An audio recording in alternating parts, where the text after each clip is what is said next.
So, maayong buntag, another morning, another blessing. So, kay nanay man ta, mabangon jud tag sayo, no? Kay, na naman po ito estudyante, itong eskwela naman sa lunis karon so di pwede nga malate. So, sayo pa man ko ni bangon, ako magbalik sa ako aning kortina nga akong gitanggal gapon, no? So, while nag-ilista og kortina, ato magawas na lang po tadaan og para baon. Nya kay nag-ilis naman ta kortina, ato na po di apil ang pag-ilis og bedsheets og punda para dami ka jud kayo ihagok-hagok basta bag-ong ilis ang punda, di ba? Nya kana bitang bag-ong laba imong habol. Wow. Pwede matulog all day. Sana all my day off. O di ba yung anak kanindot ang feelings kapag bag-o nga gilimpyuhan ang kwarto niya bago ka nag-ilis og bedsheets.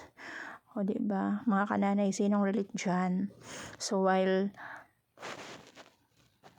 karon magluto na pud ta og para baon ni Shane. So mao na hipon.